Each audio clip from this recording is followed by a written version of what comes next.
नमस्कार दोस्तों। भारत को करीब 200 साल से लूट रहे of India, Dr. Rajendra Prasad arrives to take the salute at a march past. It's the first anniversary of the Declaration of the Republic, and detachments of India's forces march down Delhi's Kingsway, so named after King George V's Durbar visit. Just back from London, Mr. Nehru watches. He's taking a lead in trying to solve the Korea problem, but close at hand, India has her own big problem, Kashmir. Till that is settled, India and Pakistan की are अचानक आज़ादी देने की बात क्यों करने लगे थे। स्वतंत्रता दिवस की 79वीं एनिवर्सरी पर जानिए भारत की आज़ादी की कहानी अंग्रेजों के नज़रिए से। ब्रिटेन के PM Clement Italy house of Commons में खड़े हुए उनके सामने रखा था इंडियन इंडिपेंडेंस बिल 1947 का ड्राफ्ट, वो कानून जिसे पारित करके भारत को स्वाधीनता सौंपी जानी थी। पीएम इटली ने बोलना शुरू किया, ये एक्ट हमारे साम्राज्य के इतिहास में एक नया अध्याय है। भारत के लोगों की इच्छा अब और नहीं टाली जा सकती। एक बात मैंने शुरू में ही बोला था कि ये कहानी अंग्रेजों के नज़रिए से है, तो इस बात को ध्यान से ज़रूर सुनें। 1928 तक भारत ने ब्रिटेन से नहीं मांगी थी पूरी आज़ादी। ईस्ट इंडिया कंपनी को 1600 ईस्वी में ब्रिटिश महारानी के कारोबार की इजाज़त मिली। 8 साल बाद 1608 में कंपनी का पहला जहाज भारत के सूरत पहुंचा। कंपनी में मुगल शासकों से टैक्स से भारत से सूती कपड़े, रेशम, काली मिर्च, लौंग, इलायची और दालचीनी का कारोबार करने लगे।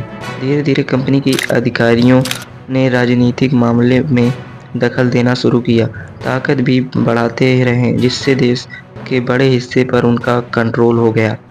बात है सन 1857 के स्वाधीनता संग्राम के बाद। 1858 में ब्रिटिश संसद के कानून पारित किया और भारत की अस्त ईस्ट इंडिया कंपनी के हाथ से ब्रिटिश की महारानी के हाथ में चली गई। सभी बड़े पदों पर ब्रिटिश तैनात थे। 1885 में भारतीय राष्ट्रीय कांग्रेस की स्थापना हुई और देश भर में अंग्रेजों का विरोध होने लगा। 1909 में नए वायसराय लॉर्ड मिंटो ने कहा, हमें भारतीयों की मांग को दबाने के बजाय इसे सही दिशा देनी होगी। जून 1917 में एडविन सैमुअल मोंटेग्यू को भारत का स्टेट सेक्रेटरी बनाया गया।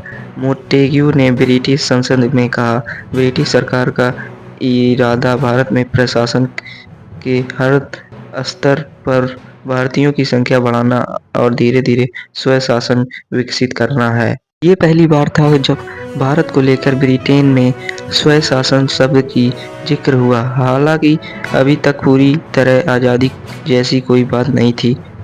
1928 में मोतीलाल नेहरू की अध्यक्षता में कांग्रेस ने पहली बार भारत के लिए डोमिनियन स्टेट्स की मांग की, जिसका मतलब ब्रिटिश साम्राज्य के अंदर ही एक देश का दर्जा, जिसकी अपनी सरकार हो, मतलब कि देश पे अपनी इंडिया की किसी का शासन हो। नेहरू ने कहा, हमें पूर्ण स्वराज से कम कुछ भी अंग्रेज अपने देश में खुद का आज़ादी चाहिए। कांग्रेस की डोमिनियस स्टेट की मांग को ब्रिटेन ने खारिज कर दिया। ये कह के खारिज कर दिया कि बिटवीन मिडनाइट एंड रिपल्सी नाम का रिसर्च पेपर लिखने वाले इतिहासकार रोहित डे ने मुताबिक ब्रिटेन की संसद के अलावा कनाडा, ऑस्ट्रेलिया, न्यूजीलैंड और दक्षिणी अफ्रीका के नेताओं ने भी भारत को डोमिनियन स्टेट देने का विरोध किया।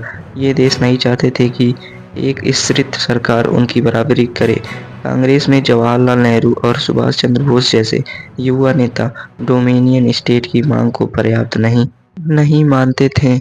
दिसंबर 1929 में कांग्रेस के लाहौर अधिवेशन में जवाहरलाल नेहरू की अध्यक्षता में 700 शब्दों प्रस्ताव पारित हुआ। इसमें कांग्रेस ने कहा, भारत को ब्रिटेन से संबंध तोड़कर पूर्ण स्वराज पाना होगा। अगले ही साल गांधी ने दांडी में स्पिन अवज्ञा आंदोलन के तहत नमक सत्याग्रह शुरू किया।